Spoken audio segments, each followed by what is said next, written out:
नमो हनुमते तुभ्यं नमो मारुतसूनवे नमः श्रीरामभक्ताय श्यामस्याय च ते नमः। नमो वानरवीराय सुग्रीवसख्यकारिणे लङ्काविदाहनार्थय हेलासागरतारिणे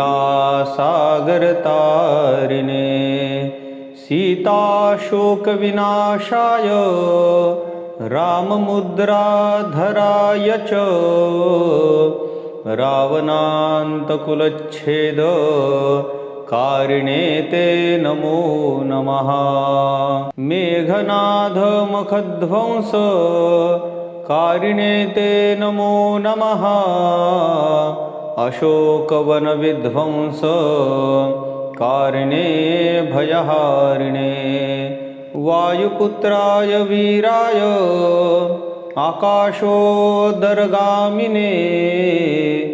वनपालशिरच्छेद लङ्काप्रासादभञ्जने ज्वलन्तः कनवर्णाय दीर्घलाङ्गूलधारिणे सौमित्रजयदात्रे च रामदूताय ते नमः। अक्षस्य वधकर्त्रे च बाह्यपाशनिवारिणे लक्ष्मणां गमनाशक्ति घातक्षतविनाशिने रक्षोघ्नाय निपुघ्नाय भूतघ्नाय च ते नमः। रुक्षवानरवीरोघ प्राणदाय नमो नमः। परसैन्यबलध्नाय शत्रुघ्नाय ते नमः। विषघ्नाय द्विषघ्नाय ज्वरघ्नाय च ते नमः।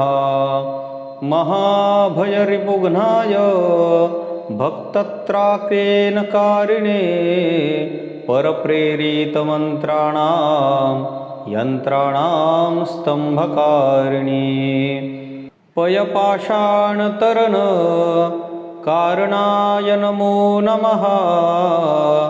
बालार्कमण्डलग्रास कारिणे भवतारिणे नखायुधाय भीमाय दन्तायुधधराय च रिपुमायाविनाशाय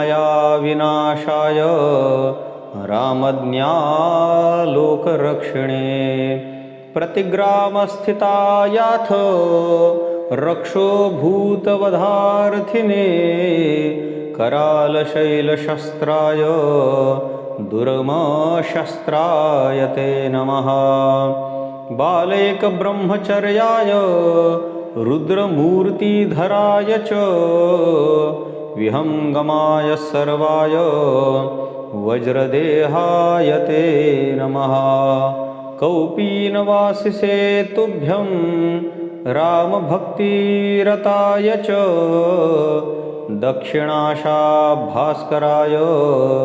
शतचन्द्रोदयात्मने कृत्याक्षतव्याधाग्नाय सर्वक्लेशहराय च स्वाम्प्याज्ञापार्थसङ्ग्राम सङ्ख्ये सञ्जयधारिणे भक्तान्तदिव्यवादेषु सङ्ग्रामे जयदायिने किल्किलाबुकुचोच्चार घोरशब्दकराय च सर्पाग्निव्याधिसन्तम्भ कारिणे वनचारिणे सदा वनफलाहार सन्तृप्ताय विशेषतः बालार्कवशिलाबद्ध सेतुबन्धाय ते नमः। वादे विवादे सङ्ग्रामे भये घोरे महावने सिंहव्याघ्रादिचौरेभ्य स्तोत्रपठाद्भयं हि दिव्ये भूतभये व्याधो विशोस्थावरजङ्गमे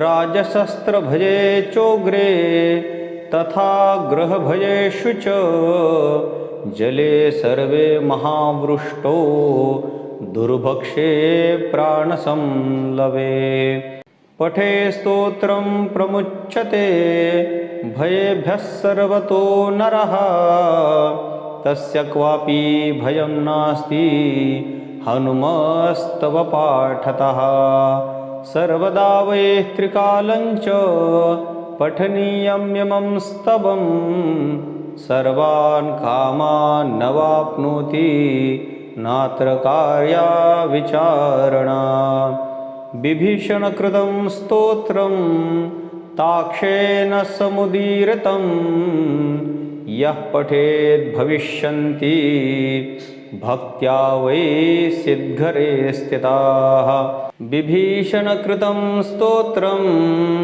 ताक्षेण समुदीरितं यः पठिष्यन्ति भक्त्या वै सिद्धयस्तकरे स्थिताः इति श्री सुदर्शनसंहितायां विभीषणगरुडसंवादे विभीषणकृतं हनुमतस्तोत्रं सम्पूर्णम्।